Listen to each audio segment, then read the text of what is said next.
Deep in the heart of modified country, some of the most underrated racing you'll see comes from the SK Light Modifieds, a healthy blend of young up-and-comers and multi-year veterans. Every week provides a factor of unpredictability for the modified starter division. It was the youth that conquered the SK Light Modifieds last year, with sophomore Derek Debus claiming his first track title, beating Brian Sullivan and Alex Pearl by 4 points. Debus was a massive favorite to repeat in 2022, but there was a stacked field of competitors who were excited for the new year. Every week, at least 10 drivers had a chance to find victory lane. The SK Light Modifieds are full of excitement and drama, and the drama got started on Spring Sizzler Day. Derek Debus joined the SK Light Modified division in 2020, driving the Chassis Pro 56, claiming 5 wins and the Rookie of the Year award. Following his championship in 21, the teenager came back for a 3rd year, and there was no question Debus could be even tougher to beat. But the season opener got off to a sketchy start as the Doname Fisheries machine lost several spots after sliding wide in turn 2. Up front, Alex Pearl held the early advantage, but another 3rd-year SK Light competitor had other plans. George Bassett Jr. reeled in Pearl, spending multiple laps on the back bumper of the 7. Once the race reached halfway, Bassett made his move and took the lead briefly, before Pearl went for a crossover, with lap traffic in sight. Oh, they're getting together in turn 3. Hard up into the outside wall, the top 2 drivers, George Bassett Jr. and Alex Pearl, in lap traffic hard into the outside guardrail. Bassett would have to revert to a backup car in the coming weeks due to heavy damage. With the 2 leaders out, the front row contained Tyler Chapman and Debus. Debus would roll the top on the restart, clearing Tyler for the lead, and the defending champion would not look back, scoring his 13th career SK Light win in just 34 races. It looked like Debus was poised to stay on top for a while, but fortunes would change the very next race. The 4 fastest cars on Sizzler Day were Debus, Tyler Chapman, Pearl, and Bassett.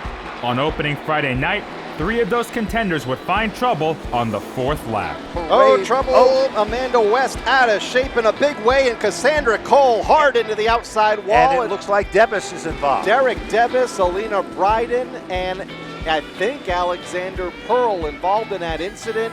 All drivers climbed out of the car, but many spent the rest of the feature behind the wall. Stafford sophomore Tyler Berry grabbed the lead early, but attrition would soon take over. Several contenders would not see the checkered flag, shrinking the field considerably.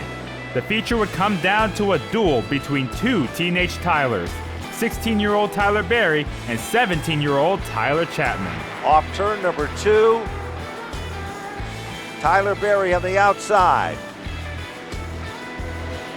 Here he comes. White flag, 1 to go. Chapman out front. Michael part of that battle as well. In turn 3, race for the lead. No question about it as they slice and dice off turn number 4. Checkered flag is out. It is Tyler Chapman by .065. The Tyler and Tyler show would be a theme that would continue on for the rest of the year, but tonight it was Tyler Chapman with the bragging rights. The winningest driver in the SK Light Modifieds is Stafford's own Chris Matthews, but the last time he took the checkered flag, 14 years ago. The 2007 champion hitched a partnership with Chassis Pro to build a new car in 21, resulting in an uptick in performance and the possibility of Matthews breaking the long dry spell. With rain threatening, a shuffle in the schedule put the SK Light Modifieds last in the lineup. Matthews would start the feature in 10th. By lap 4, he was up to 3rd. A few laps later, Matthews made quick work of Alina Bryden to take command. George Bassett Jr.'s bad luck continued after getting locked up with Ed Chakosky in turn 1. 2 laps past halfway, Zach Asklar set off a multi-car incident, bringing out the caution and bringing down the rain. The race would be red checkered, meaning Chris Matthews' decade-plus drought was over. Oh yeah, I didn't know if we'd ever get back, but this Chassis Pro car has been really good to us, and tonight it felt really great. I would have loved to have gotten a race to the end for it, but we'll take it any way we can get it.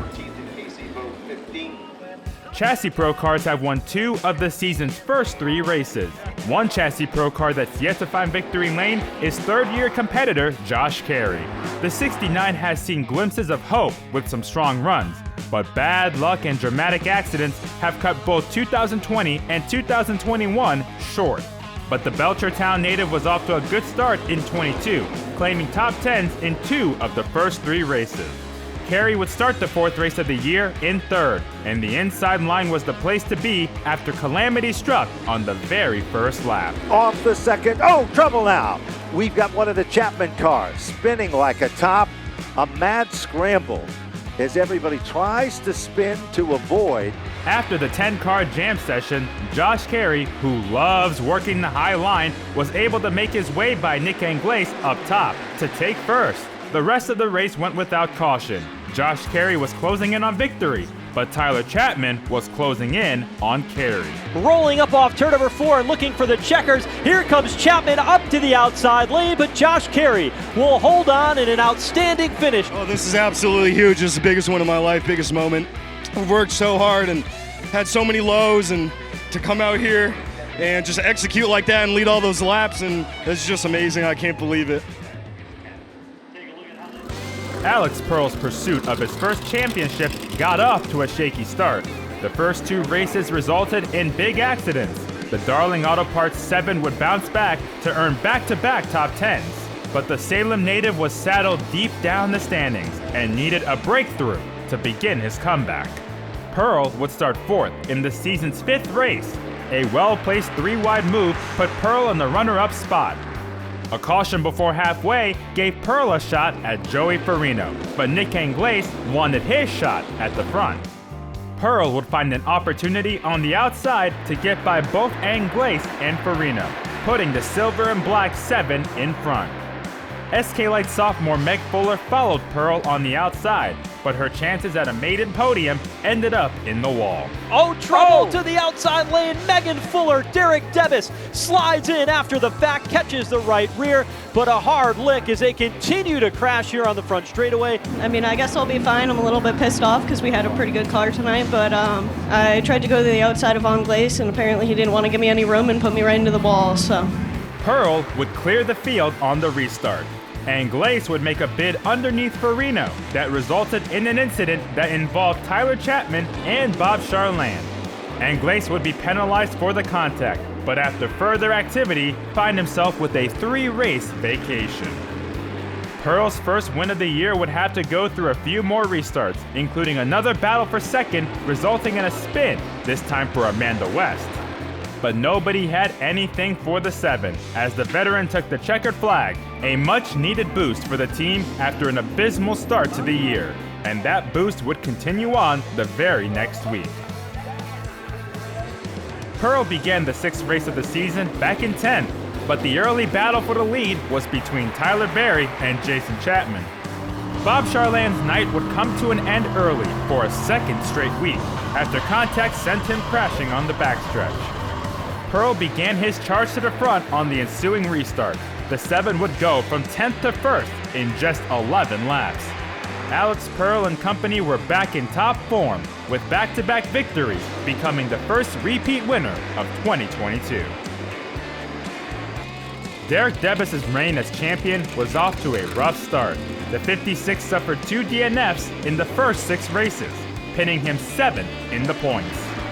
Speaking of 7, Debus would start race 7 in position 7, but he was set to quickly take charge on the 4th lap until George Bissett Jr. and rookie Tyler Alkis crashed out in turn 4.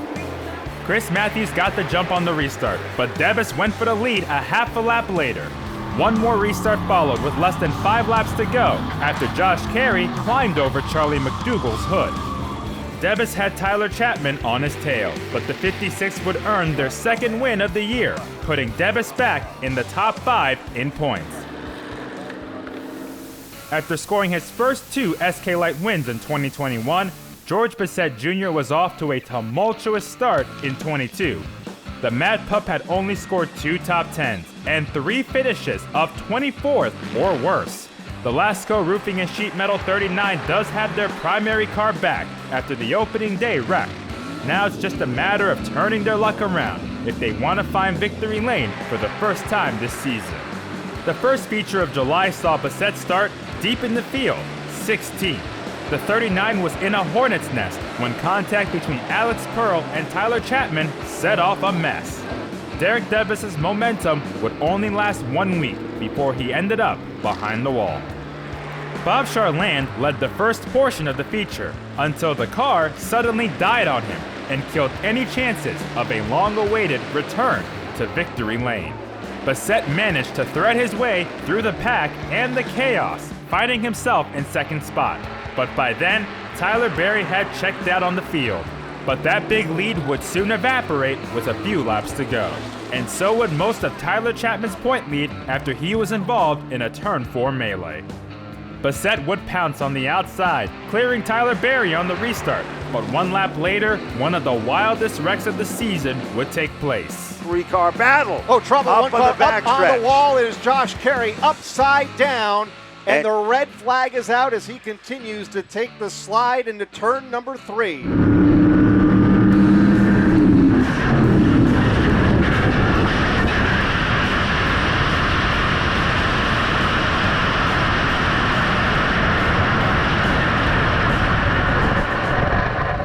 Josh Carey would climb out of the car. He was okay. In the final 2 laps, Bassett would have to hold off one last charge from the 18. Berry looking to make a run in the outside lane. Final corner off turn 4. They're side by side for the lead. The fans stand up in the seats. They come together almost. But at the finish, it's George Bassett Jr. to take down the win. Bassett was the victor. His 3rd career SK Light win would soon start a turnaround for the 39 team, heading into the second half of the year. The biggest race of the year had arrived. It's the 6th annual Dunleavy's Modifieds Night. Extra laps, extra money. 40 laps of hard-nosed action to main event of Friday night. Joey Farino would lead the way early, but Derek Devis wasted little time, going from 8th to 1st in 8 laps. Devis was looking for his 3rd straight 40-lap win. Alex Pearl made his way up to 2nd. A caution for contact between the Spafco cars of Tyler Berry and Cassandra Cole spelled doom for George Bassett Jr., whose car shut off under caution while running 4th, ending his night. A brief rash of yellow fever would soon bite Tyler Chapman once again, costing him the championship lead. The battle between Devis and Pearl continued. With 4 laps to go, Pearl went for the win. Off the Alexander Pearl machine, slingshot to the bottom. He throws it in. They come together, and Derek Devis goes around. The 7 would be Black Flag. The 2 fastest cars were now out of contention. Chris Matthews had inherited the lead, but had to endure a challenge from another Chapman, Steven Chapman. But the wily old veteran in the Vernon Chevrolet machine held off the 18-year-old to earn one of the biggest wins of his career. Joey Farino has been racing in the SK Lights for over 10 years. The East Hartford native's 16 victories is the 2nd most in the division. But it had been 4 years since Farino last visited Victory Lane. Farino would start the feature on the pin, but the question was, could he stay there? The tough nature of racing took a bite out of Chris Matthews' hope for back-to-back wins. His race didn't make it past lap 5 before his night was over, along with Derek Devis. Farino had his work cut out for him, as he had the task of holding off a snarling pack of hungry hounds in the final laps. Charland all over Farino. Charland goes to the outside. Joey Farino will take down the win. Great run for Bob Charland in 2nd. I don't even know if I remember how to do this. Just got a lot of help on this old tired equipment, just figuring it out the last couple of weeks. The mayor was back in Victory Lane for the first time since 2018. Tyler Chapman's first half run as point leader came to an end after back-to-back accidents, surrendering the top spot to Tyler Berry. The Chapman Apartment Homes 41 had been consistent for the most part, but hasn't won since the 2nd race of the year. but it was twin brother Jason Chapman leading the way in the 11th race of the year. Derek Debus would zip by Jason before the feature's halfway point, but on a restart following a caution, Tyler Chapman took advantage of the upper groove to gain momentum and cleared Debus for first. The 41 would pull away, and Tyler Chapman showed that they were ready to take that championship lead back, scoring their second victory of 2022.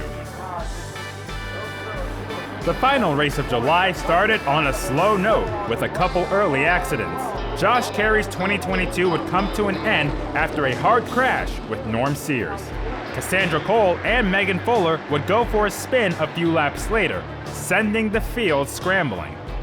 For the second time this season, the battle for the win was between Tyler Berry and George Bissett Jr. As they go side by side into turn 3, Berry to the bottom, Bissett to the outside, off of turn number 4, drag race to the finish, and it's George Bissett Jr. for the second time this season, claiming the win in the SK Light Modified. A fantastic duel to the finish goes to the Mad Pup, matching his win total from 21 with 2 victories on the year. Among the rookie class in the SK Lights is young Tyler Alkis.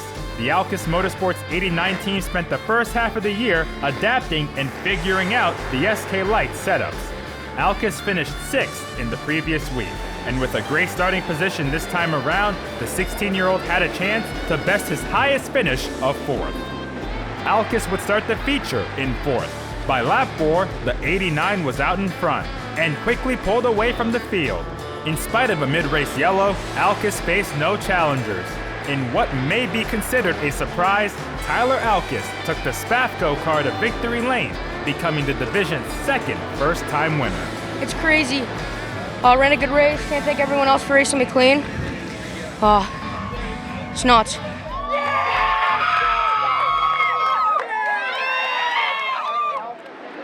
The 14th race of the year began with 30 cars taking the green flag and Nick Anglaise in front, while Norm Sears' night came to an end on the second lap in what was becoming a miserable late summer stretch for the 18. Anglaise would face pressure after the halfway point from his buddy George Bissett Jr. The Mad Pup would take command when an incident on the front stretch involved Chris Matthews, Derek Debus, and Tyler Chapman. The 41 ended up with a flat tire, and what seemed like a massive blow in points would change one lap later. Oh, trouble! It's your point leader, Tyler Berry, up on 2 wheels. It settles back down here on the front straightaway, but a hard lick and an airborne number 18 of Tyler Berry brings out the second caution. Berry was fine, but would finish 26th, 2 positions ahead of Tyler Chapman. Anglaise would do all he could to get his first win of the year, but Bissett was too strong. 2 wins in the last 3 races and 3 victories on the year pushes Bissett up the standings in what has been a formidable run since mid-July. Back in the middle of May, Pearl was 23rd in the standings. Nearly 3 months later, he had climbed up to 3rd. Jason Chapman had the early lead in race 15, but Alex Pearl went from 9th to 3rd in 4 laps. After a caution for Frank Latoile Jr., Pearl would take the lead from Jason. Derek Debus' horrible season would continue on this night. Tyler Berry was not a factor. Handling problems forced the 18 to finish outside the top 10 for the 3rd straight week. His title foes would finish 1-2, with Pearl claiming his 3rd win of the season. Tyler Chapman's 2nd place run would give him control of the point lead again. Tyler Berry had tried new ideas to improve their setup, but those changes did not pan out, leading to the Pro Systems Integrations 18 to surrender the point lead. The Berry team decided to revert back to what worked before, to get the championship lead back and earn that elusive first win of the year. After a rainout, a whopping 36 cars took the green flag to start the final month of racing. Rookie Ron Midford Jr. led the first half of the race when George Bissett Jr. brought out the first caution. Berry would take advantage on the restart to grab the lead from Midford. But the most shocking moment of the race took place in the feature's second half.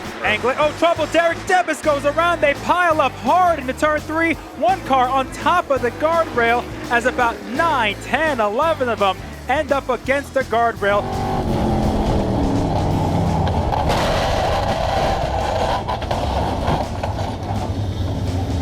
"14 cars in total were involved in the pileup, with a couple of Chapmans stacked on top of each other, but all drivers were okay. Midford's strong night would come to a disappointing end on the ensuing restart. After 4 runner-ups this year, Tyler Berry finally found victory lane, his first win of the season, once again giving the 18 the championship lead. With 3 races remaining, Tyler Berry held a slim 2-point advantage over Tyler Chapman, while Alex Pearl was just 4 behind. But Pearl would be set behind the 8 ball before the feature, after a last lap spin in the heat race forced the 7 to start back in 18th. The 20-lap feature would go caution-free. Bob Charland led the first half of the race, but fellow Chassis Pro driver Derek Debus was ready to turn his luck around, taking the top spot in the final 7 laps. Debus would earn his 3rd win of the year, his 15th career SK Light checkered flag. Tyler Berry's 2nd place finish expanded his point lead to 12 over Tyler Chapman. The teams had a week off before preparing for the division's penultimate points race.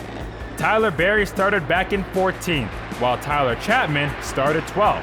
Amanda West led the way up until the feature's halfway point, but contact with Bob Charland sent the 15 for a ride and sent the 1 to the back of the field. Tyler Chapman charged through the field to take the lead on the 14th lap. The 41 would pull away, and with championship rival Berry in 2nd, Tyler Chapman would earn his 3rd trip to victory lane. Another Chapman would take the spotlight the next day in the SK Light Modified Invitational, a 20-lap race for SK Light competitors that hadn't won yet this year, a chance for one driver to have bragging rights at the checkered flag. It was the elder Chapman, Steven, making a visit, and he would dominate the caution-free feature, earning his 2nd career SK Light win at Stafford. It was a Chapman sweep of the SK Lights on Napa Fall Final weekend. Napa Championship Night. Time to crown a brand new champion in the SK Light Modifieds. Tyler Berry entered the finale with a 10-point advantage over Tyler Chapman. If Berry stayed within 4 positions of the 41 at the checkered flag, the 18 would be crowned champion. The 2 drivers would share the 7th row, starting deep in the field, while Amanda West returned to the front after a 3-wide pass gave her the lead. But as the laps winded down, 6 cars were under a blanket in the battle for the win. That momentum for Amanda West came in the push from Tyler Chapman off of turn 2. Now Chapman will cross over to the bottom. Car number 41 looking for the race lead up the back straightaway. Chapman alongside Amanda West. George Bissett Jr. side by side with Tyler Berry for 4th. 7 laps to go and they come back across the stripe. Tyler Chapman's car is really good on the bottom. Tyler Chapman did all he could do, win, ending the season with back-to-back victories. The 41 would claim 4 wins on the year. Tyler Chapman may have won the battle, but the 16-year-old Tyler Berry won the war. Tyler Berry was the 2022 SK Light Modified Champion. Speechless. It was so much fun driving through, having fun with those guys. Went green to checkered, a lot of respect out there for each other. Great race with Tyler Chapman. I don't know where Pearl finished, but he did a great job too. Had fun racing with all those guys all year. It's just amazing. Berry thrived under pressure, ending the season with 4 straight top 2 finishes. The 18 team scored 7 runner-up finishes this year, a key component in the championship run. But it was Tyler Chapman that led the way in the wins department, with 4 victories on the year. Both Tylers had 16 top 10s to lead the SK Light Modifieds. Jason Chapman's 7 top 5s helped the Ellington native earn the Rad Auto Machine Rookie of the Year award. Pearl's disappointing end to 2022 resulted in a third-place finish in the standings, capping off a remarkable comeback for the 7 team that saw victory lane 3 times this year. Chris Matthews' best season in 14 years wound up with 2 wins and 4th in the standings. Bob Charland owned the tiebreaker over Amanda West to earn 5th in the standings. Josh Carey and Tyler Alkis were the SK Lights' first-time division winners. 2023's championship picture is wide open, and staying out of trouble will be key, especially at the beginning of the year. Tyler Berry is ready to repeat, but there's a long list of drivers ready to battle for wins and go at it for the grand prize at the end of 20-plus events. 2023 is sure to be an exciting season with many questions that'll be answered as the year rolls on.